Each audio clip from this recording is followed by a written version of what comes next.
Պատմությունը սկսվում է 1994-ի մարտի վերջին։ Լեռնային Ղարաբաղի պատերազմը դեռ չէր ավարտվել, բայց հայկական ուժերը արդեն իսկ վերահսկում էին ռազմավարական կարևորության տարածքներ։ Վազգեն Սարգսյանը, որ այդ ժամանակ արդեն իսկ լեգենդար դեմք էր դարձել իր զինվորների համար, հաճախ այցելում էր առաջնագից, անձամբ ստուգելու իրավիճակը։ Նա չէր վստահում զեկույցներին, որոնք գալիս էին Երևանից։ Նա ուզում էր ամեն ինչ տեսնել իր աչքերով։ Եվ հենց այդ այցերից մեկի ժամանակ նա նկատեց մի բան, որը սառեցրեց նրա արյունը։ Զինվորները, որոնք պաշտպանում էին ամենադժվար հատվածները, սնվում էին հին գրեթե փչացած պահածոներով, մինչդեռ հետևի ստորաբաժանումներում, որտեղ գտնվում էր Մանվել Գրիգորյանի հրամանատարությունը, պահեստներում կային թարմ նոր մատակարարված ապրանքներ։ Ինչպես կարող էր այդպես լինել։ Ով էր որոշում, թե ով ինչ է ստանում։ Վազգենը չէր սիրում բարձրաձայն խոսել։ Նա գործում էր լուծում էր լուռ, բայց արդյունավետ։ Նա հրամայեց իր ամենավստահելի մարդկանց գաղտնի ստուգել բոլոր պարենային պաշարների շարժը։ Եվ այն, ինչ նրանք հայտնաբերեցին, գերազանցեց նույնիսկ ամենավատ ենթադրությունները։ Պարզվեց, որ Մանվել Գրիգորյանի հսկողության տակ գտնվող պահեստներից պարբերաբար անհետանում էին ամբողջ բեռնատարներով պահածոներ։ Դրանք չէին հասնում առաջնագից, դրանք չէին գրանցվում պաշտոնական հաշվետվություններում, դրանք պարզապես անհետանում էին։ Բայց ուր։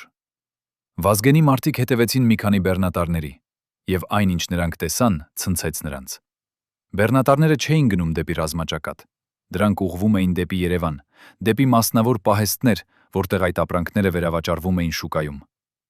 Մինչ զինվորները սովածության եզրին էին, ինչ-որ մեկը հարստանում էր նրանց հաշվին։ Երբ Վազգենը տեսավ այդ զեկույցները, նա առաջին անգամ կորցրեց իր հայտնի ինքնատիրապետումը։ Նրա մոտակա օգնականները պատմում են, որ նա ամբողջ գիշեր չէր քնել, քայլում էր իր գրասենյակում եւ կրկնում միայն մեկ բառ՝ դավաճանություն։ Բայց Վազգենը չէր կարող պարզապես ձերբակալել Մանվելին։ Պատերազմը դեռ շարունակվում էր։ Մանվելը ուներ իր մարմարթիկ, իր ազդեցությունը, իր կապերը։ Եթե Վազգենը շատ արագ գործեր, կարող էր սկսվել ներքին կոնֆլիկտ, որը կթուլացներ ամբողջ բանակը։ Նա պետք է սպասեր ճիշտ պահին, բայց նա չէր կարող թույլ տալ, որ այդ գողությունը շարունակվի։ Նա որոշեց ուղարկել Մանվելին մի ազդանշան, որը բոլորը կհասկանային։ 1994-ի ապրիլի 12-ին Շուշիի ազատագրումից ճիշտ 2 տարի անց Երևանում տեղի ունեցավ հանդիսավոր հավաք, նվիրված հաղթանակին։ Այնտեղ էին բոլոր բարձրաստիճան հրամանատարները, ներառյալ Մանվել Գրիգորյանին։ Վազգենը ելույթ ունեցավ, խոսեց հերոսության, զոհողության եւ պատվի մասին։ Բայց երբ նա իջավ բեմից, նա անմիջապես մոտեցավ Մանվելին։ Ականատեսները պատմում են, որ Վազգենը խոսեց շատ հանգիստ, գրեթե շշուկով։ Նա ասաց Մանվելին. «Ես գիտեմ, թե ինչ ես անում, եւ եթե դու չդադարեցնես, ես քեզ անձամբ կտանեմ դատարան»։ Մանվելը փորձեց ժպտալ, ասաց, որ Վազգենը սխալվում է, որ դա լուրեր են։ Եվ հենց այդ պահին, երբ Մանվելը դեռ խոսում էր, Վազգենը բարձրացրեց իր աջ ձեռքը եւ հանրաճանաչ, բոլորի աչքի առաջ, տվեց նրան ապտակ։ Ոչ թե ուժեղ հարված, այլ խորհրդանշական ժեստ։ Ապտակ, որը նշանակում էր «Դու ստախոս ես, եւ ես քեզ արհամարհում եմ»։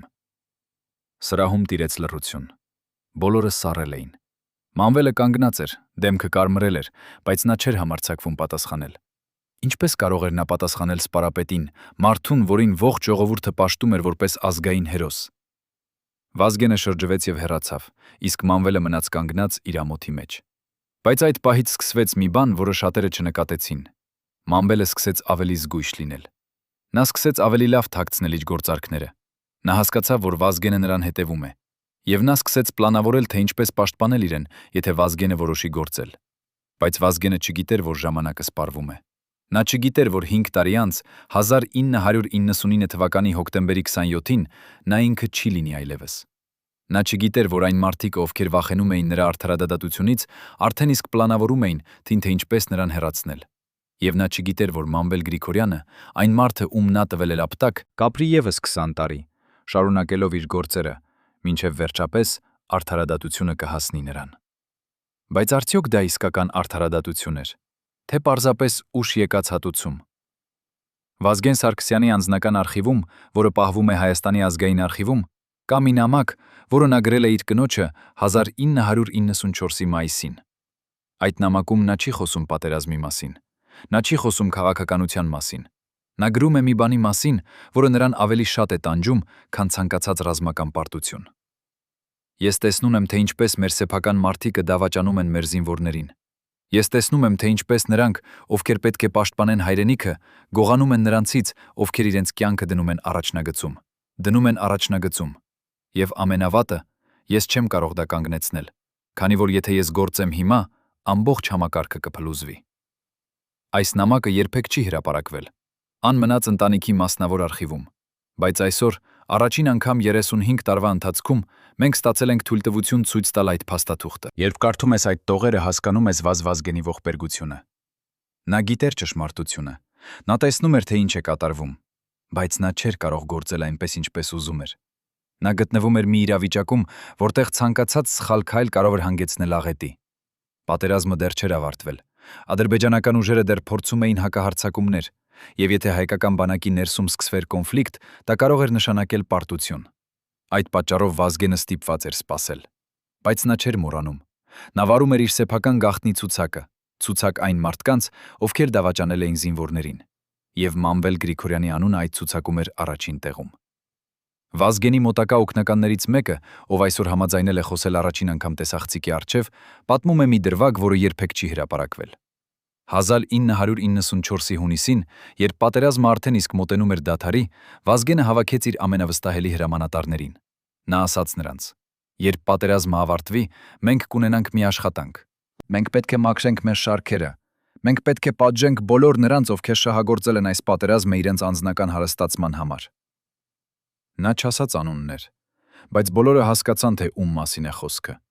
եւ բոլորը հիշում էին այն ապտակը, որը Վազգենը տվել էր Մանվելին։ Այդ ապտակը չէր եղել պարզապես զայրույթի արտահայտություն։ Այդ ապտակը եղել էր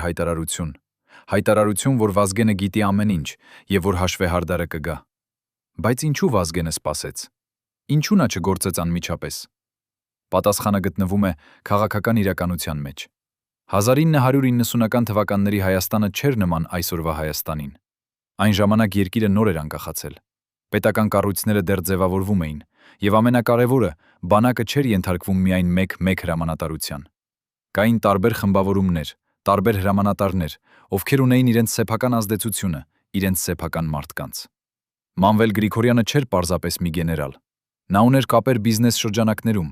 նա ուներ կապեր քաղաքական շրջանակներում, եւ նա ուներ բավականաչափ հավատարիմ մարդիկ, ովքեր կարող էին դիմադրել, եթե Վազգենը փորձեր նրան ձերբակալել։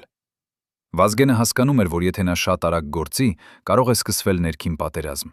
Եվ դա կլիներ ավելի վատ, քան ցանկացած արտաքին թշնամու հետ պատերազմ։ Այդ պատճառով նա որոշեց սպասել, մինչև պատերազմը ամբողջությամբ ավարտվի, մինչև բանակը վերադառնա բնականոն ռեժիմի, մինչև նա կարողանա ստեղծել ամուր իրավական հիմք Մանվելի դեմ գործ հարուցելու համար։ Բայց ճակատագիրը ուրիշ պլաններ ուներ։ Վազգենը չգիտեր, որ նրան մնացել է ընդամենը 5 տարի։ 5 տարի, որի ընթացքում նա կփորձի բարեփոխել բանակը, կփորձի մաքրել համակարգը, բայց չի հասցնի ավարտել այն, ինչ սկսել է։ Եվ Մանվել Գրիգորյանը, այն մարդը, ում նա ապտակել է, կշարունակի իր գործերը եւս 20 տարի։ Բայց եկեք վերադառնանք 1994 թվականին։ Այն ապտակից հետո Մանվելը փոխվեց։ Նա դարձավ ավելի փակ, ավելի գաղտնի։ Նա սկսեց ավելի ուշադիր ընտրել իր մարդկանց։ Նա սկսեց ստեղծել իր սեփական ցանց, որը կպաշտպաներ նրան Վազգենի արդարադատությունից։ Եվ նա սկսեց հավաքել կոմպրոմատ Վազգենի դեմ։ Այո, դուք ճիշտ լսեցիք։ Մանվելը սկսեց փնտրել կեղտ Վազգենի վրա։ Նա ուզում էր ունենալ ինչ-որ բան, որը կարող էր օգտագործել, եթե Վազգենը որոշեր նրան հարձակվել։ Բայց նա ոչինչ չգտավ։ Վազգենը մաքուր էր։ Նա չուներ գաղտնի հաշիվներ։ Նա չուներ թաքնված ունեցվածք։ Նա ապրում էր համեստ կյանքով, իր ամբողջ ժամանակը նվիրելով բանակին եւ երկրին։ Եվ դա էր այն, ինչը Մանվելին ամենաշատն էր վախեցնում։ Նա վախենում էր մարդուց, ում չէր կարող կաշառել, չէր կարող սպառնալ, չէր կարող շահարկել։ Արդյոք Մանվելը մասնակցել է 1999 թվականի հոկտեմբերի 27-ի դեպքերին։ Արդյոք նա գիտեր, որ Վազգենը պետք է սպանվի։ Մենք չունենք ուղղակի ապացույցներ, բայց մենք գիտենք մի բան. երբ Վազգենը սպանվեց, Մանվելը չցավեց։ Նրա մոտակա մարդիկ պատմում են, որ երբ նա լսեց լուրը, նա ասաց միայն. «Հիմա ես անվտանգ եմ»։ Ինչ նշանակում է դա։ Արդյոք դա նշանակում է, որ նա գիտեր, որ Վազգենը պլանավորում էր նրա դեմ գործել։ Արդյոք դա նշանակում է, որ նա ինքը մասնակցել է այդ սպանությանը։ Թե պարզապես նա ուրախացավ, որ իր ամենամեծ թշնամին այլևս չկա։ 1999 թվականի հոկտեմբերի 28-ից հետո, երբ ողջ Հայաստանը սգում էր Վազգեն Սարգսյանի կորուստը, Մանվել Գրիգորյանը լուռ էր։ Նա չեկավ ուղարկավորությանը։ Նա չտվեց հարցազրույց։ Նա պարզապես անհետացավ հանրային տեսադաշտից մի քանի շաբաթով։ Բայց նրա մոտակա մարդիկ պատմում են, որ այդ շաբաթների ընթացքում նա շատ ակտիվ էր։ Նա հանդիպումներ էր ունենում, նա զանգեր էր անում, նա վերակազմակերպում էր իր բիզնեսը։ Ինչու՞։ Ինչից էր նա վախենում։ Թե ինչից էր նա օգտվում։ Պատասխանը եկավ մի քանի ամիս անց։ 1999 թվականի վերջին Մանվել Գրիգորյանը հանկարծ դարձավ մի շատ հարուստ մարդ։ Նրա բիզնեսները սկսեցին աճել։ Նա ձեռք բերեց նոր ընկերություններ։ Նա սկսեց կառուցել իր հայտնի առանձնատունը Էջմիածնում։ Եվ ամենակարևորը, նա շարունակեց իր հին գործերը։ Նա շարունակեց վերահսկել բանակային մատակարարումները։ Նա շարունակեց կորցնել պահածոներ։ Բայց այժմ ոչ ոք չէր հետևում նրան։ Վազգենը չկար։ Եվ նրա հետ միասին անհետացել էր այն վախը, որը Մանվելը զգում էր։ Վազգենի նախկին օգնականներից մեկը, ով այսօր համաձայնել է խոսել անանուն, պատմում է մի դրվագ, որը ցույց է տալիս, թե որքան շատ փոխվեց իրավիճակը Վազգենի մահից հետո։ 1200 թվականին, երբ այդ օգնականը դեռ աշխատում էր պաշտպանության նախարարությունում, նա պատահաբար տեսավ մի փաստաթուղթ, որը ցույց էր տալիս, որ Մանվել Գրիգորյանի ստորաբաժանումները ստացել են 3 անգամ ավելի շատ պարենային պաշարներ, քան մյուս ստորաբաժանումները։ Նա փորձեց բարձրացնել այս հարցը։ Նա գրեց զեկույց, նա պահանջեց ստուգում, բայց ոչ ոք չպատասխանեց։ Նրա զեկույցը պարզապես անհետացավ։ Եվ մի քանի օր անց նրան կանչեցին եւ ասացին, որ եթե նա ուզում է պահպանել իր աշխատանքը, նա պետք է լռի։ Նա հասկացավ, որ համակարգը փոխվել է։ Այն մարդիկ, ովքեր վախենում էին Վազգենից, այլևս չէին վախենում ոչ ոքից։ Բայց եկեք վերադառնանք այն ապտակին։ Ինչու այն այդքան կարևոր է։ Ինչու մենք այսօր խոսում ենք դրա մասին։ Պատասխանը պարզ է։ Քանի որ այդ ապտակը խորհրդանշում է ավելին, քան պարզապես մի անձնական կոնֆլիկտ։ Այդ ապտակը խորհրդանշում է պայքարը երկու տարբեր աշխարհայացքների միջև։ Վազգենը ներկայացնում էր արդարությունը, պատվը, զոհողությունը։ Մանվելը ներկայացնում էր ագահությունը, կոռուպցիան, անձնական շահը։ Եվ այդ ապտակը եղավ այն պահը, երբ այդ երկու աշխարհայացքները բախվեցին միմյանց։ Վազգենի կինը, ով այսօր ապրում է Երևանում եւ հազվադեպ է տալիս հարցազրույցներ, մի անգամ ասել է. Վազգենը երբեք չէր խոսում Մանվելի մասին տանը, բայց ես տեսնում էի, թե ինչպես այդ իրավիճակը նրան տանջում էր։ Նա գիտեր, որ զինվորները սովածության եզրին են, մինչդեռ ինչ-որ մեկը հարստանում է նրանց հաշվին։ Եվ նա չէր կարող դա կանգնեցնել։ Դա նրան սպանում էր ներսից։ Այս խոսքերը ցույց են տալիս Վազգենի ողբերգությունը։ Նա չէր պարզապես մի զինվորական։ Նա էր մի մարդ, ով իսկապես հոգ էր տանում իր զինվորների մասին։ Եվ երբ նա տեսավ, որ նրանք դավաճանվում են, նա չէր կարող պարզապես կողքից նայել։ Այդ ապտակից հետո Վազգենը սկսեց ավելի ակտիվ աշխատել բանակի բարեփոխման վրա։ Նա ստեղծեց նոր համակարգ պարենային մատակարարումների վերահսկման համար։ Նա նշանակեց նոր մարդկանց, ում վստահում էր։ Նա փորձեց փակել այն ճեղքերը, որոնցով Մանվելի նման մարդիկ կարող էին շահագործել համակարգը։ Բայց նա չգիտեր, որ ժամանակը սպառվում է։ Նա չգիտեր, որ նրան մնացել է ընդամենը 5 տարի։ 5 տարի, որի ընթացքում նա կփորձի փոխել ամբողջ համակարգը, բայց չի հասցնի ավարտել այն, ինչ սկսել է։ Եվ այստեղ է այն հարցը, որը մենք բոլորս պետք է տանք մեզ. ինչ կլիներ, եթե Վազգենը չսպանվեր։ Արդյոք նա կհասցներ պատժել Մանվելին։ Արդյոք նա կհասցներ մաքրել բանակը կոռուպցիայից։ Արդյոք Մանվել Գրիգորյանը կանցներ 20 տարի ազատության մեջ, շարունակելով իր գործերը։ Թե նա վաղուց կլիներ բանտում, պատասխան տալով իր արարքների համար։ Մենք երբեք չենք իմանա պատասխանը։ Բայց մենք գիտենք մի բան. այն ապտակը, որը Վազգենը տվեց Մանվելին, չէր եղել պարզապես մի անձնական վրեժխնդրություն։ Այն եղել է նախազգուշացում։ Նախազգուշացում, որը ցավոք չլսվեց։ Երբ բանակի հին բժիշկներից մեկը, ով ծառայել է Մանվել Գրիգորյանի ստորաբաժանումներում, համաձայնեց խոսել առաջին անգամ տեսախցիկի առջև, նրա ձեռքերը դողում էին։ Ոչ թե տարիքից, այլ վախից։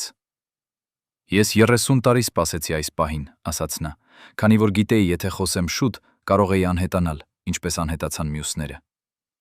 Այս բժիշկը պահպանել է մի փաստաթուղթ, որը երբեք չպետք է գոյություն ունենար, բժշկական քարտ, որտեղ գրված է, թե ինչ էր իրականում պատահում Մանվելի պահեստներում։ Ոչ թե պարզապես պահածոների գողություն, այլ ավելի վատ բան։ Զինվորները, ովքեր համարձակվում էին բողոքել, հանկարծ հիվանդանում էին։ Նրանց տեղափոխում էին հատուկ բժշկական կետ, որտեղ նրանց ասում էին, որ ունեն հոգեբանական խնդիրներ։ Եվ երբ նրանք վերադառնում էին, նրանք այլևս չէին խոսում։ Ինչ էր կատարվում այդ բժշկական կետում։ Ինչպիսի բուժում էին ստանում այդ զինվորները։ Եվ ամենակարևորը, արդյոք Վազգեն Սարգսյանը գիտեր այս մասին, երբ տվեց այն ապտակը։ Այս բժիշկը պատմում է մի դեպք, որը տեղի ունեցավ 1994-ի հուլիսին, ճիշտ 3 ամիս այն հայտնի ապտակից հետո։ Մի երիտասարդ զինվոր, ում անունը նա չի ուզում հիշատակել անվտանգության պատճառներով, բողոքեց, որ նրա ստորաբաժանումը 3 օր է սնվում միայն հացով եւ ջրով, մինչդեռ հրամանատարների սենյակներում կան թարմ միս եւ պանիր։ Այդ զինվորը գրեց նամակ Երևան Վազգեն Սարգսյանի անունով, բայց այդ նամակը երբեք չհասավ Վազգենին։ Այն ընկավ Մանվելի մարդկանց ձեռքը, եւ հաջորդ օրը այդ զինվորը հիվանդացավ։ Նրան տարան բժշկական կետ։ Բժիշկը, ով պատմում է այս պատմությունը, ստիպված էր գրել, որ զինվորը ունի պարանոիկ խանգարումներ։ Նա ստիպված էր ներարկել նրան դեղամիջոցներ, որոնք նրան դարձրին անտարբեր, լուռ, հնազանդ։ Երբ զինվորը վերադարձավ իր ստորաբաժանում, նա այլևս չէր խոսում։ Նա պարզապես կատարում էր հրամանները եւ լռում էր։ Ես գիտեի, որ սա սխալ է, շարունակում է բժիշկը, բայց ես չէի կարող ոչինչ անել։ Եթե ես հրաժարվեի, նրանք կգտնեին մեկ ուրիշին, ով կանի այն։ Կամ ավելի վատ, ես ինքս կդառնայի հաջորդ հիվանդը։ Այդ պատճառով ես լռեցի։ Բայց ես պահպանեցի այդ բժշկական քարտերը, ես պահպանեցի դեղերի ցուցակները,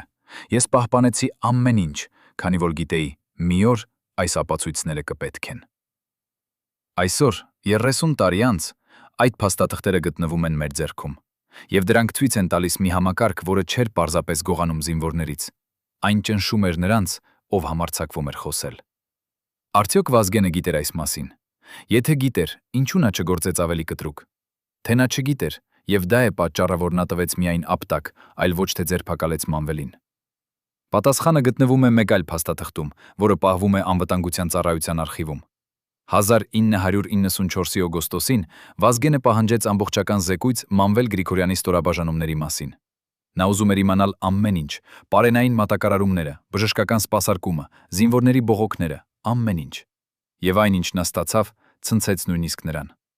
Զեկույցում նշված էր, որ վերջին 6 ամսվա ընթացքում Մանվելի ստորաբաժանումներից 17 զինվոր հիվանդացել էր անմիջապես այն բանից հետո, երբ նրանք բողոքել էին կամ փորձել էին գրել նամակներ Երևան։ 17 մարդ, ովքեր պարզապես ուզում էին արդարություն, եւ ովքեր վերջացրին հոգեբանական բուժում ստանալով։ Վազգենը կարդաց այդ զեկույցը եւ հասկացավ, որ իրավիճակը ավելի լուրջ է, քան նա կարծում էր։ Այս չէր պարզապես գողություն, այս էր համակարգված ճնշում, այս էր ահաբեկում սեփական զինվորների նկատմամբ։ Վազգենի մոտակա օգնականներից մեկը պատմում է, որ այդ զեկույցը կարդալուց հետո Վազգենը նստեց իր գրասենյակում ամբողջ գիշեր։ Նա չխոսեց ոչ ոքի հետ։ Նա պարզապես նստած էր եւ մտածում։ Առավոտյան, երբ օգնականը մտավ գրասենյակ, նա տեսավ, որ Վազգենը գրել է մի նամակ։ Այդ նամակը հասցեագրված էր Հայաստանի նախագահին։ Նամակում Վազգենը պահանջում էր անմիջական քննություն Մանվել Գրիգորյանի գործունեության նկատմամբ։ Նա պահանջում էր, որ Մանվելը ժամանակավորապես հեռացվի իր պաշտոնից, մինչև քննությունը ավարտվի։ Եվ նա պահանջում էր, որ բոլոր այն զինվորները, ովքեր ենթարկվել են բուժման, ստանան անկախ բժշկական զննում։ Բայց այդ նամակը երբեք չուղարկվեց։ Ինչու՞։ Ով կանգնեցրեց Վազգենին։ Պատասխանը եկավ այն նույն օրը։ Վազգենին այցելեց մի բարձրաստիճան քաղաքական գործիչ, ում անունը մենք չենք կարող հիշատակել, քանի որ նա դեռ կենդանի է։ Այդ մարդը ասաց Վազգենին մի բան շատ պարզ. եթե դու հիմա հարձակվես Մանվելի վրա, դու կստեղծես ճեղքում բանակում։ Մանվելն ունի շատ հավատարիմ մարդիկ։ Եթե դու նրան ձերբակալես, նրանք կարող են ապստամբել, եւ դա կնշանակի ներքին պատերազմ։ Արդյոք դու պատրաստ ես ռիսկի դնել ամբողջ երկիրը պատժելու համար մեկ մարդու։ Վազգենը լսեց այդ խոսքերը եւ հասկացավ, որ նա գտնվում է մի անելանելի իրավիճակում։ Նա կարող էր գործել եւ ռիսկի դնել ամբողջ երկիրը, կամ նա կարող էր սպասել եւ թույլ տալ, որ անարդարությունը շարունակվի։ Նա ընտրեց սպասել, բայց նա չմոռացավ, եւ նա շարունակեց հավաքել ապացույցներ։ Արդյոք Վազգենը սխալվեց, երբ սպասեց։ Արդյոք նա պետք է գործեր անմիջապես, անկախ հետևանքներից։ Թե նա արեց ճիշտ բանը, փորձելով պահպանել երկրի կայունությունը։ Սա այն հարցն է, որը մենք բոլորս պետք է տանք մեզ։ Քանի որ եթե Վազգենը գործեր այն պահին, գուցե Մանվելը չունենար հնարավորություն շարունակել իր գործերը։ Բայց միաժամանակ գուցե Հայաստանը ընկներ ներքին կոնֆլիկտի մեջ։ Եվ ով գիտի, թե ինչ կլիներ հետևանքները։ Կա մի տեղ էջ միացնում, որը շատ քչերը գիտեն։ Մի հին լքված շենք, որը մի ժամանակ եղել է զինվորական պահեստ։ Այսօր այդ շենքը փլատակների վիճակում է, բայց եթե դուք մտնեք ներս եւ իջնեք ստորգետնյա հարկ, դուք կտեսնեք մի բան, որը կսառեցնի ձեր արյունը։ Պատերին դեռ կան գրություններ, որոնք թողել են զինվորները, ովքեր պահվել են այնտեղ։ Օգնություն։ Ես անմեղ եմ։ Ինչու ոչ ոք չի լսում մեզ։ Այս գրությունները թողել են այն զինվորները, ովքեր համարձակվել են խոսել Մանվել Գրիգորյանի դեմ։ Այս շենքը եղել է այն տեղը, որտեղ նրանց բուժել են։ Այս շենքը եղել է այն տեղը, որտեղ նրանց սովորեցրել են լռել։ Մենք այցելեցինք այդ շենքը մի նախկին զինվորի հետ, ով ծառայել է Մանվելի ստորաբաժանումներում։ Նա չէր եղել այնտեղ 30 տարի։ Երբ նա մտավ ներս, նա սկսեց լալ։ Ես հիշում եմ այս պատերը, ասաց նա։ Ես հիշում եմ այս ձայները, ես հիշում եմ, թե ինչպես մենք աղաղակում էինք, բայց ոչ ոք չէր գալիս։ Մենք գիտեինք, որ Վազգեն Սարգսյանը Երևանում է, ընդամենը 20 կիլոմետր հեռու, բայց մենք չէինք կարող հասնել նրան։ Մանվելի մարդիկ վերահսկում էին ամեն ինչ։ Նրանք վերահսկում էին փոստը, հեռախոսները, նույնիսկ այցելուներին։ Մենք էինք բանտարկյալներ մեր սեփական բանակում։ Այս զինվորը պատմում է, որ 1994-ի սեպտեմբերին, երբ նա դեռ պահվում էր այդ շենքում, նա լսեց մի զրույց, որը փոխեց ամեն ինչ։ Երկու պահակ խոսում էին միմյանց հետ։ Նրանք չգիտեին, որ զինվորները լսում են։ Մեկը ասաց. «Լսել ես, որ սպարապետը դարձյալ հարցեր է տալիս մեր մասին։ Նա ուզում է իմանալ, թե ինչու այսքան շատ զինվորներ են հիվանդանում»։ Մյուսը պատասխանեց. «Թող հարցնի։ Մանվելը ունի իր պաշտպանությունը։ Նա ունի իր մարդկանց վերևում։ Վազգենը ոչինչ չի կարող անել»։ Այդ խոսքերը ցույց էին տալիս, որ Մանվելը չէր վախենում Վազգենից։ Նա գիտեր, որ ունի պաշտպանություն։ Նա գիտեր, որ կան մարդիկ, ովքեր կպաշտպանեն նրան։ Բայց ով էին այդ մարդիկ։ Ով էր պաշտպանում Մանվելին Վազգենի արդարադատությունից։ Պատասխանը գտնվում է քաղաքական իրականության մեջ։ 1990-ական թվականների Հայաստանում կային շատ ուժեղ խմբեր, ովքեր շահագրգռված էին պահպանել կարգավիճակը։ Այդ խմբերը հարստանում էին պատերազմից։ Նրանք վերահսկում էին բիզնեսները, որոնք մատակարարում էին բանակին։ Եվ Մանվել Գրիգորյանը եղել է այդ համակարգի մի մասը։ Նա չէր գործում միայնակ։ Նա ուներ գործընկերներ, ովքեր նույնպես շահագրգռված էին, որ ամեն ինչ մնա այնպես, ինչպես կա։ Եվ այդ գործընկերները ուներ իրենց մարդկանց քաղաքական շրջանակներում, ովքեր կարող էին ճնշել Վազգենին։ Վազգենը հասկանում էր այս ամենը։ Նա գիտեր, որ Մանվելը միայն մի ախտանիշ է, այլ ոչ թե հիվանդությունը։ Իրական հիվանդությունը եղել է ամբողջ համակարգը։ Համակարգ, որը թույլ էր տալիս, որ այդպիսի մարդիկ գործեն առանց պատասխանատվության։ Եվ այդ պատճառով Վազգենը չէր կարող պարզապես ձերբակալել Մանվելին։ Նա պետք է փոխեր ամբողջ համակարգը։ Բայց ինչպես կարող էր նա դա անել, երբ այդ համակարգը պաշտպանվում էր այնքան ուժեղ շահերից։ Ինչպես կարող էր նա պայքարել ամբողջ համակարգի դեմ, երբ նա ուներ միայն իր սեփական համոզմունքները եւ իր զինվորների հավատարմությունը։ Այդ նույն զինվորը, ով մեզ ուղեկցեց այդ լքված շենք, պատմում է, որ 1994-ի հոկտեմբերին, ճիշտ մի քանի օր նախքան նրան ազատելը, նա տեսավ մի բան, որը տվեց նրան հույս։ Վազգեն Սարգսյանը անձամբ եկավ այդ շենք։ Նա չէր նախազգուշացրել։ Նա պարզապես հայտնվեց դռան առջև իր մի քանի հավատարիմ սպաների հետ։ Պահակները փորձեցին նրան կանգնեցնել, բայց Վազգենը չկանգնեցավ։ Նա մտավ ներս եւ պահանջեց տեսնել բոլոր հիվանդ զինվորներին։ Երբ նա տեսավ նրանց վիճակը, երբ նա տեսավ այդ գրությունները պատերին, երբ նա լսեց նրանց պատմությունները, նրա դեմքը դարձավ սպիտակ։ Նա շրջվեց դեպի պահակները եւ ասաց միայն մեկ բան. «Ես կվերադառնամ, եւ երբ վերադառնամ, ես կբերեմ դատախազությունը»։ Բայց Վազգենը երբեք չվերադարձավ։ Մի շաբաթ անց այդ շենքը փակվեց։ Զինվորները ազատվեցին, բայց նրանց ասվեց, որ եթե նրանք խոսեն ինչ-որ մեկի հետ այն մասին, ինչ տեղի ունեցավ, նրանք կվերադառնան։ Եվ նրանք լռեցին։ Նրանք վերադարձան իրենց տուն եւ փորձեցին մոռանալ։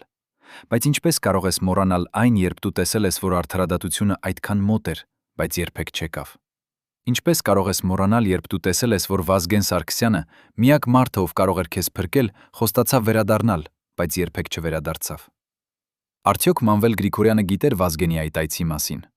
Արդյոք նա վախեցավ, որ Վազգենը վերջապես հավաքել է բավականաչափ ապացույցներ։ Արդյոք դա է պատճառը, որ նա սկսեց ավելի ակտիվ աշխատել իր պաշտպանության վրա։ Մենք չունենք ուղղակի ապացույցներ, բայց մենք գիտենք մի բան. 1994-ի նոյեմբերից սկսած Մանվելը դարձավ շատ ավելի զգույշ։ Նա փակեց այդ շենքը, նա տեղափոխեց իր գործողությունները այլ վայրեր, եւ նա սկսեց ավելի ակտիվ աշխատել իր քաղաքական կապերի վրա։ Նա հասկացավ, որ Վազգենը լուրջ է, եւ նա սկսեց պատրաստվել այն օրվա համար, երբ Վազգենը վերջապես կգործի։ Կա մի փաստաթ, որը պահվում է Հայաստանի ազգային արխիվում, բայց որը երբեք չի ցուցադրվել հանրությանը։ Այն կոչվում է Հատուկ զեկույց համար 544։ Այս զեկույցը կազմվել է 1995-ի հունվարին, ճիշտ 3 ամիս այն բանից հետո, երբ Վազգենը այցելեց այդ լքված շենքը։ Զեկույցը պարունակում է ցուցակ, Ցուցակ 27 զինվորների, ովքեր անհետացել են Մանվել Գրիգորյանի ստորաբաժանումներից վերջին 2 տարվա ընթացքում։ Ոչ թե զոհվել են ռազմաճակատում, ոչ թե դեզերտիրացել են, պարզապես անհետացել են։ Նրանց ընտանիքները փնտրել են նրանց, բանակը ասել է, որ չգիտի, թե որտեղ են նրանք։ Բայց այս զեկույցը պարունակում է մի նշում, որը ցնցում է։ Ըստ որոշ աղբյուրների, այս անձինք կարող են գտնվել անօրինական կալանավայրերում։ Անօրինական կալանավայրեր։ Այս երկու բառերը բացահայտում են մի ողբերգություն, որի մասին շատ քչերը խոսում են։ 1990-ական թվականների Հայաստանում, երբ պետական կառույցները դեռ թույլ էին, որոշ հրամանատարներ ստեղծել էին իրենց սեփական բանտերը, վայրեր, որտեղ նրանք կարող էին պահել զինվորներին առանց որևէ իրավական հիմքի։ Այս վայրերը չէին գրանցված պաշտոնական փաստաթղթերում, այս վայրերը չէին ստուգվում ոչ մի հանձնաժողովի կողմից, եւ այս վայրերում կարող էր տեղի ունենալ ցանկացած բան։ Արդյոք Մանվել Գրիգորյանը ուներ այդպիսի վայր։ Արդյոք այդ 27 զինվորները պահվում էին այնտեղ, եւ եթե այդպես է, ինչ պատահեց նրանց։ Վազգեն Սարգսյանը կարդաց այդ զեկույցը եւ հասկացավ, որ իրավիճակը դուրս է եկել վերահսկողությունից։ Այս այլևս չէր պարզապես կոռուպցիա կամ գողություն։ Այս էր ինչ-որ ավելի մութ, ավելի վտանգավոր։ Նա հրավիրեց իր ամենավստահելի մարդկանց եւ ասաց նրանց. «Մենք պետք է գտնենք այդ զինվորներին, անկախ նրանից, թե որտեղ են նրանք, անկախ նրանից, թե ով է նրանից, թե ով է նրանց պահում, մենք պետք է նրանց գտնենք»։ Եվ նա սկսեց մի գաղտնի քննություն։ Քննություն, որի մասին նույնիսկ Պաշտպանության նախարարությունը չգիտեր։ Նա օգտագործեց իր անձնական կապերը, իր հին ընկերներին բանակից, մարդկանց, ում նա վստահում էր ավելի քան ցանկացած պաշտոնական կառույցի։ Եվ նրանք գտան մի բան։ 1995-ի փետրվարին Վազգենի մարդիկ հայտնաբերեցին մի գաղտնի վայր Արարատյան մարզում։ Հին լքված գործարան, որը պաշտոնապես փակ էր 10 տարի առաջ։ Բայց երբ նրանք մոտեցան, նրանք տեսան, որ այնտեղ կան պահակներ։ Պահակներ զինված ավտոմատներով։ Պահակներ, ովքեր չէին թույլ տալիս, որ ոչ ոք մոտենա։ Ինչու փակ գործարանը պահանջում էր զինված պահակներ։ Ինչ էր թաքնված այնտեղ։ Վազգենի մարդիկ չէին կարող մտնել ներս առանց պաշտոնական հրամանի, բայց նրանք հետևեցին այդ վայրին մի քանի օր, եւ նրանք տեսան մի բան, որը հաստատեց նրանց կասկածները։